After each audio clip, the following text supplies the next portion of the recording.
तो चलिए दोस्तों, स्वागत है आपके इजी लर्निंग की एक नई वीडियो में। इस वीडियो में हम इकोनॉमिक्स का 6th सैम्पल पेपर सॉल्व करेंगे। अगर आपने अब तक की वीडियो नहीं देखी है तो प्लीज़ चैनल पे जाइए, पिछली वीडियोस को कंप्लीट कीजिए। चलिए बिना किसी देरी के बच्चों शुरू करते हैं। पहला क्वेश्चन हमसे पूछ रहे हैं इन्फ्लेशनरी गैप क्या होता है, डायग्राम की मदद से इसे सीखेंगे। ठीक है, तो बच्चों डायग्राम की मदद से देखिए कैसे बनाएंगे हम इसे।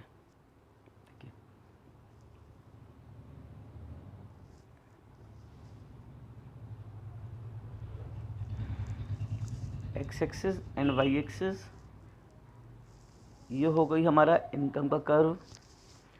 ये हो गया एग्रीगेट डिमांड जो हमने मान के चला था फुल एम्प्लॉयमेंट पर आएगी। ठीक है बच्चों, लेकिन हुआ क्या, लोगों ने इससे ज़्यादा प्लान कर दी, किसी भी कारण से इकोनॉमी में इससे ज़्यादा एग्रीगेट डिमांड आ गई। तो अब क्या होगा, ये जो पुराना वाला पॉइंट है, ठीक है ध्यान रखना बच्चों, यहाँ से लेके यहाँ तक की तो सप्लाई हम पूरी कर सकते हैं, डिमांड इतनी पूरी कर सकते हैं, लेकिन इसके ऊपर की ये जो डिमांड है, यहाँ तक तो हमने सप्लाई कंप्लीट कर दी, लेकिन इसके ऊपर की जो ये डिमांड है इसको हम कंप्लीट नहीं कर सकते। तो यहाँ से यहाँ तक की गैप को हम कहेंगे इन्फ्लेशनरी गैप या एक्सेस डिमांड। ठीक है, तो समझ में आया इन्फ्लेशनरी गैप क्या होता है। डिफ्लेशनरी गैप होता तो बिल्कुल इसका जस्ट उल्टा होता, तो वो यहाँ से कैलकुलेट होता है। ठीक है, ये फुल हो जाता, ये प्लान हो जाता और वो यहाँ से होता, तो ये कहलाती डिफ्लेशनरी गैप। तो इसलिए इसमें कंफ्यूज मत होइएगा, बहुत सिंपल सा कॉन्सेप्ट है। नेक्स्ट क्वेश्चन की तरफ आगे बढ़ते हैं। नेक्स्ट क्वेश्चन कह रहा है हमसे explain the situation of deficient demand in an economy. Deficient demand की सिचुएशन को समझाना है, बिल्कुल सेम यही क्वेश्चन अभी मैंने आपको समझाया। देखिए फिर से एक बार मैं ग्राफ बना देता हूँ ताकि किसी बच्चों को जिसको नहीं आ रहा समझ में वो फिर से समझ ले। X axis Y axis income का कर्व, मान के चलिए ये हमने सोचा कि एग्रीगेट डिमांड फुल एम्प्लॉयमेंट पे इतनी आएगी, लेकिन हुआ क्या, आई इतनी, एग्रीगेट डिमांड प्लान इतनी आई। तो यहाँ तक का हमने सामान बना के रख रखा था, यहाँ तक का तो हमने फुलफिल कर दिया, लेकिन ये वाली जो डिमांड है ये हमारा नहीं बिका माल, इतना माल हमारा बन के रखा रह गया। तो ये गैप कहलाएगा हमारा डिफ्लेशनरी गैप या डेफिशिएंट डिमांड। ठीक है बच्चों, एक ही क्वेश्चन ने आपके दोनों डाउट्स को क्लियर कर दिया, इन्फ्लेशनरी गैप को भी और डिफ्लेशनरी गैप को भी। नेक्स्ट क्वेश्चन की तरफ बढ़ते हैं। कह रहा है हमें कैलकुलेट करनी है सेल्स की वैल्यू। तो बच्चों देखिए, सेल्स की वैल्यू निकालने के लिए फॉर्मूला होता है जीडीपी एमपी, एक second, GDP MP is equals to output. Output को मैं लिख सकता हूँ sales plus delta stock minus IC, लिख सकता हूँ। अब जीडीपी एमपी हमें दे नहीं रखा, लेकिन एनवीएफसी दे रखा है, तो मैं जीडीपी एमपी को लिख सकता हूँ एनवी, एक सेकेंड बच्चों, एनवीएएफसी। अब इसको ग्रॉस में बदलना है तो प्लस डेप, वीए डीपीए की बात होती है, एफसी को एमपी में तो plus NIT is equals to sales हमें निकालना है, बाकी सारी वैल्यू हमें दे रखी होंगी। चेंज इन स्टॉक -50 दे रखा है, आईसी की वैल्यू -200 हो जाएगी। ठीक है, एनवीएफसी की वैल्यू 300, डैप की value 30 sorry, plus NIT indirect tax दे रखा है लेकिन सब्सिडी नहीं दे रखी, तो इनडायरेक्ट टैक्स ही एनआईटी बन जाएगा, is equals to sales -250, minus के 250 इधर आएंगे तो प्लस के 250 हो जाएंगे, तो 350 plus 250 equal to sales, answer आ जाएगा 600।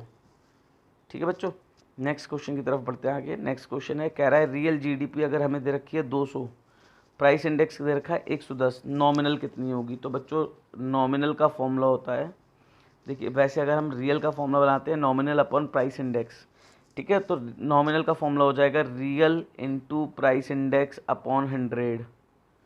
ठीक है, मल्टीप्लाई कर लीजिए 200 की 110 से डिवाइड कर लीजिए तो आंसर आ जाएगा 220। नेक्स्ट क्वेश्चन की तरफ आगे बढ़ेंगे।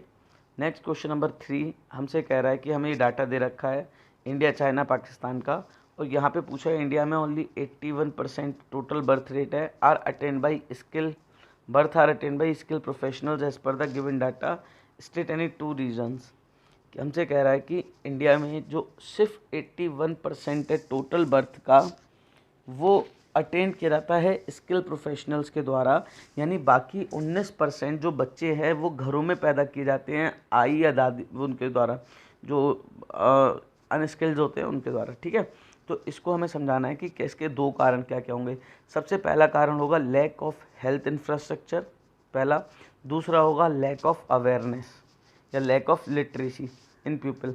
इसलिए लोग क्या करते हैं, गांव के लोग घर पे ही आया को बुला लेते हैं, घर पे ही बच्चे पैदा करा देते हैं, ठीक है। नेक्स्ट क्वेश्चन की तरफ बढ़ते हैं। नेक्स्ट क्वेश्चन है क्वेश्चन नंबर 4। हमसे कह रहा है इस टेबल को कंप्लीट करना है। देखिए हमें इनकम दे रखी है, सेविंग दे रखी है, एमपीसी निकालना है। एमपीसी निकालना है तो सबसे पहले सी की वैल्यू पता होनी चाहिए। सी इज इक्वल्स टू हो जाएगा Y minus S, Y minus S equal to 20, 60, 100, 120 और 140।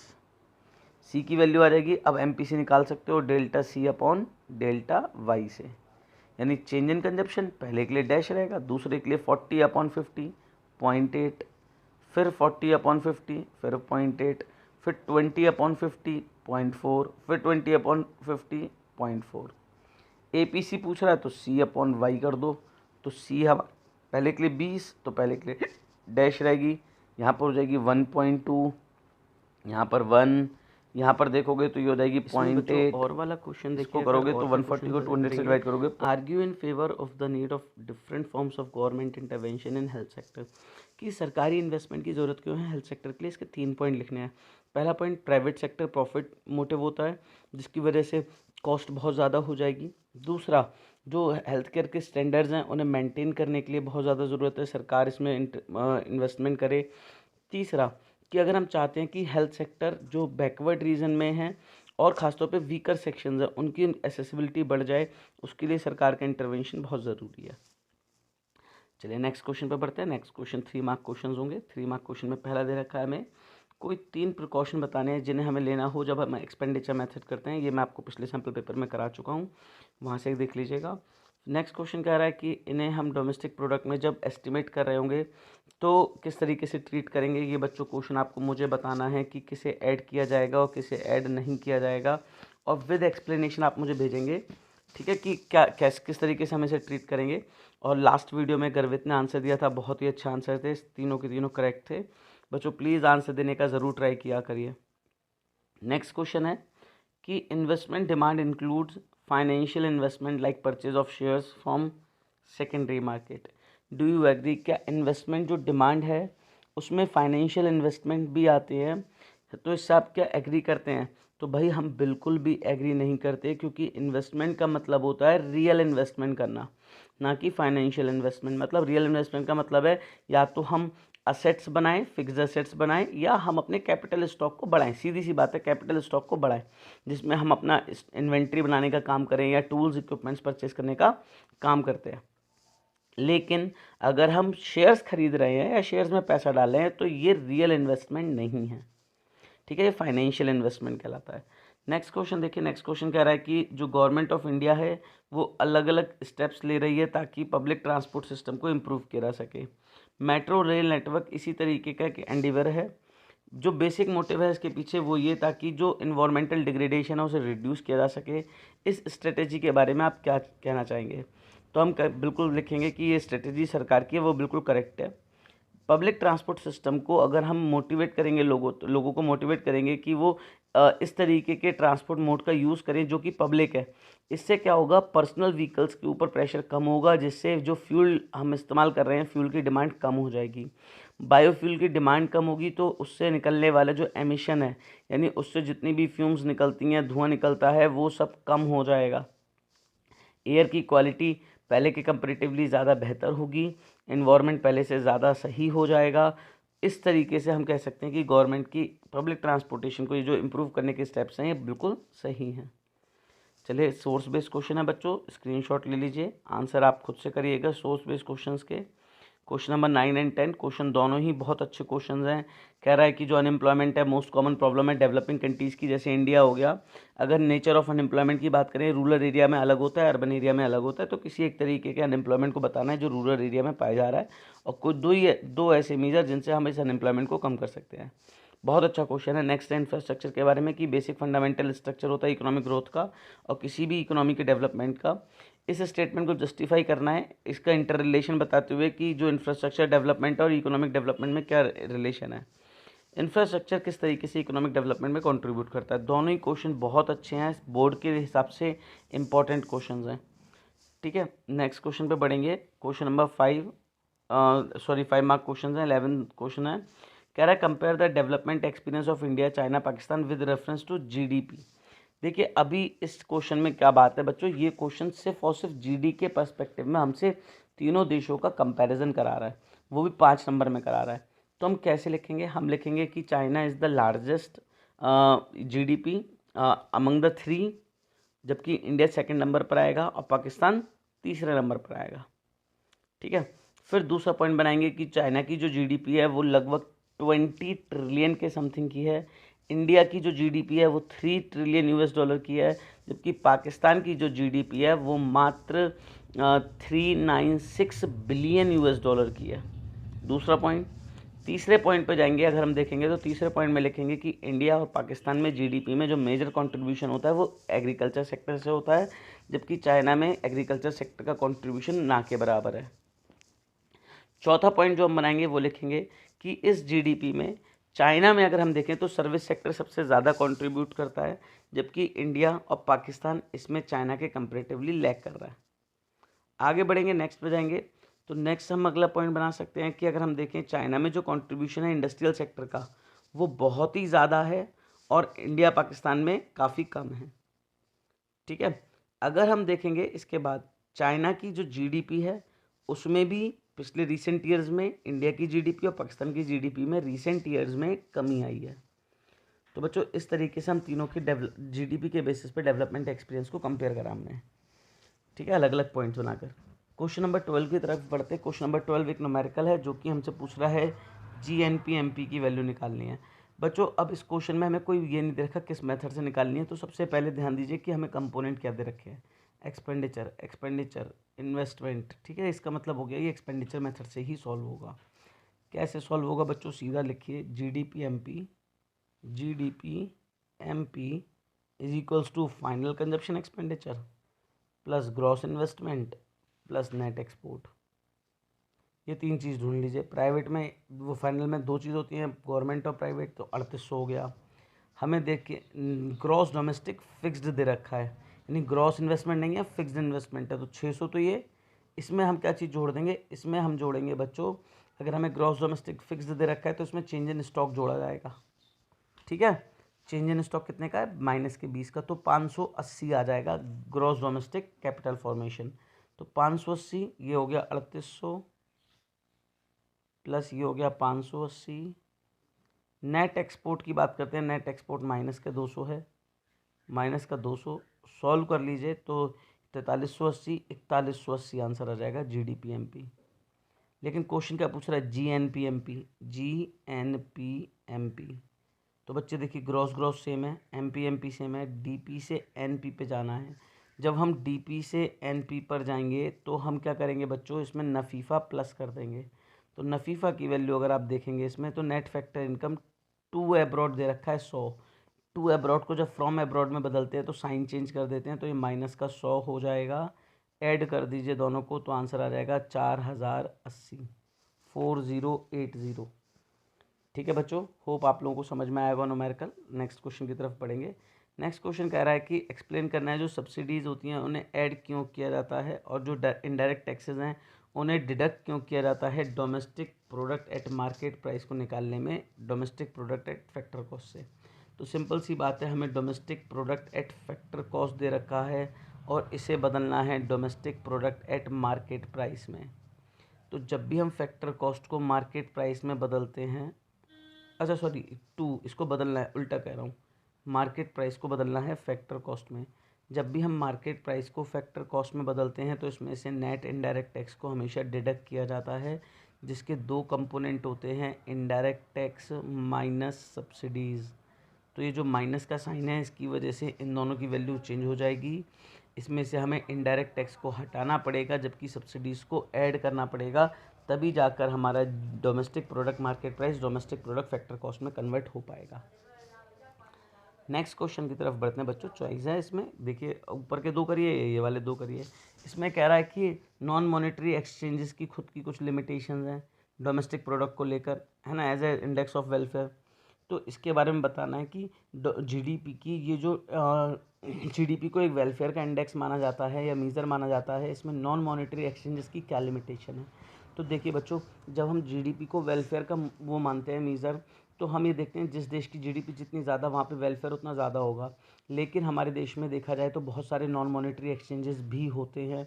नॉन मॉनेटरी एक्सचेंजेस होते हैं का मतलब है बच्चों कि कई ऐसी गुड्स एंड सर्विसेज हैं जिन्हें बेचा या खरीदा जाता है, जिनके बदले में कोई भी पैसे का ट्रांजैक्शन नहीं होता, या घरों में काम करने वाली जो होम मेकर्स हैं यानी वुमेन्स हैं, उनकी जो सर्विसेज हैं उनकी कोई वैल्यूएशन नहीं की जाती है। इसकी वजह से हमारे देश में गुड्स एंड सर्विसेज प्रोड्यूस तो ज़्यादा हो रही हैं, लेकिन उनकी वैल्यू कम निकल कर आ रही है, जिसकी वजह से हम ये कह सकते हैं कि जीडीपी से हम वेलफेयर को पूरी तरीके से मेज़र नहीं कर सकते। अगला कह रहा है कि एक सिंगल दिन में जो अमन नाम का एक बार्बर है उसने 1500 हेयर कट किए। इसमें उसके जो इक्विपमेंट्स थे वो डेप्रीशिएट हो गए 150 रुपये के, बचे उसके पास 1350। इसमें उसने सेल टैक्स पे कर दिया 90 रुपये का। उसने 600 रुपये वो अपने घर ले गया और 660 रुपये उसने इम्प्रूवमेंट के लिए रख लिया और नए इक्विपमेंट को ख़रीदने के लिए रख लिया। बाद में उसने 60 रुपये का इनकम टैक्स पे करा अपनी उसी इनकम से। इस इंफॉर्मेशन के बेसिस पर हमें बताना है कि अमन ने जीडीपी में कितना कंट्रीब्यूट करा। तो जीडीपी का मतलब है जितनी गुड्स एंड सर्विसेज प्रोड्यूस करी, चाहे टैक्स वैक्स से कोई लेना देना नहीं है, तो उसने 1500 रुपये की गुड्स एंड सर्विसेज प्रोड्यूस करी हैं। तो जीडीपी की वैल्यू आ जाएगी उसकी 1500 रुपये। ठीक है, ज़रा ध्यान से समझिएगा क्योंकि इसमें कोई लेना देना नहीं है उसका कि उसने कितना टैक्स दिया कितना नहीं, उसने कितनी सर्विसेज प्रोड्यूस करी। अब कह रहा है एनएनपी एमपी कितना आएगा। तो बच्चों ये तो हो गया जीडीपी एमपी। एनएनपी एमपी में बदलोगे तो ग्रॉस से नेट पे जाओगे तो डेप्रिसिएशन को माइनस करोगे, डोमेस्टिक प्रोडक्ट को नेशनल प्रोडक्ट में तो नफ़ीफ़ा को ऐड करोगे, लेकिन नफ़ीफ़ा तो इसमें दे ही नहीं रखा तो नफ़ीफ़ा का कोई मैटर ही नहीं बनता। मार्केट प्राइस सेम है, तो सिंपल सी चीज़ है कि मैं इसमें से डेप्रिसिएशन माइनस कर दूँ। तो ये कह रहा है कि ये 150 रुपये की डेप्रिशिएट हुई थी, तो आंसर आ जाएगा 1350 रुपये। फिर एनएनपी पूछ रहा है, तो एनएनपी तो हमने निकाल लिया। एफसी क्या होता है, तो जब मार्केट प्राइस में हम नेट इनडायरेक्ट टैक्सेस को माइनस कर देते हैं तो एफसी आता है। सब्सिडीज़ तो उसमें दे नहीं रखी, बच गया इनडायरेक्ट टैक्स। तो हम क्या करेंगे, इसमें से इनडायरेक्ट टैक्स को भी माइनस कर देंगे। जो कि इनडायरेक्ट टैक्स था उसका, देखो इनकम टैक्स उसका डायरेक्ट टैक्स है, इनकम टैक्स उसका डायरेक्ट टैक्स है, जबकि ये जो उसने सेल टैक्स दिया ये इनडायरेक्ट टैक्स है। तो 1350 जो भी हमने निकाला था उसमें 90 रुपये और माइनस कर दो तो 1260 आंसर आ जाएगा। क्लियर। नेक्स्ट क्वेश्चन देखिए बच्चों, नेक्स्ट क्वेश्चन है, कह रहा है जो सेंट्रल बैंक है हमारे कंट्री का वो अलग अलग तरीके के इंस्ट्रूमेंट यूज़ करता है मनी सप्लाई को क्वांटिटी को कंट्रोल करने के लिए। इसमें पूछ रहा है कि मार्जिनल रिक्वायरमेंट भी इसका एक इंस्ट्रूमेंट है, इसके थ्रू कैसे क्रेडिट को कंट्रोल किया जाता है उसको समझाना है। तो पहले समझाएंगे मार्जिनल रिक्वायरमेंट क्या होता है। तो मार्जिनल रिक्वायरमेंट किसी भी कोलेट्रल की वैल्यू और उसके बदले में ऑफर किए गए लोन की वैल्यू का डिफरेंस होता है पहली चीज़। दूसरी चीज़, जितना ज़्यादा मार्जिनल रिक्वायरमेंट होगा मार्केट में लोन उतना कम बनेगा, और जितना कम मार्जिनल रिक्वायरमेंट होगा मार्केट में लोन उतना ज़्यादा बनेगा। अब हमें क्या करना है, लोन को कम करना है, क्रेडिट को कम करना है, कंट्रोल करना है। तो आरबीआई क्रेडिट को कंट्रोल करने के लिए मार्जिनल रिक्वायरमेंट की वैल्यू को बढ़ा देगी, जिसकी वजह से मार्केट में लोन का फ्लो कम हो जाएगा और जो एक्सेस डिमांड कंडीशन है वो कंट्रोल हो जाएगी। नेक्स्ट क्वेश्चन कह रहा है कि इंडिया इंपोर्ट करता है पेट्रोलियम गल्फ कंट्रीज से।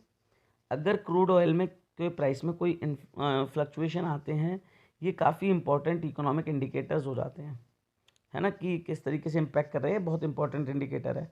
रीसेंट पास्ट में देखें इंडिया में, तो इंडिया में जो ग्रिप है राइजिंग, वो in the grip of rising price है, मतलब लगातार पेट्रोल के प्राइस बढ़ रहे हैं।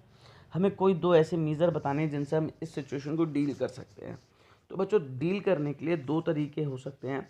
सबसे पहला तरीका तो ये है कि हम क्या करें, अपनी जो डिपेंडेंसी है वो पेट्रोलियम की जगह पर उसके किसी सब्स्टिट्यूट की तरफ बढ़ाएं, है ना, यानी बायोफ्यूल का यूज़ कर सकते हैं, इलेक्ट्रिक एनर्जी का यूज़ कर सकते हैं, सोलर एनर्जी का यूज़ कर सकते हैं।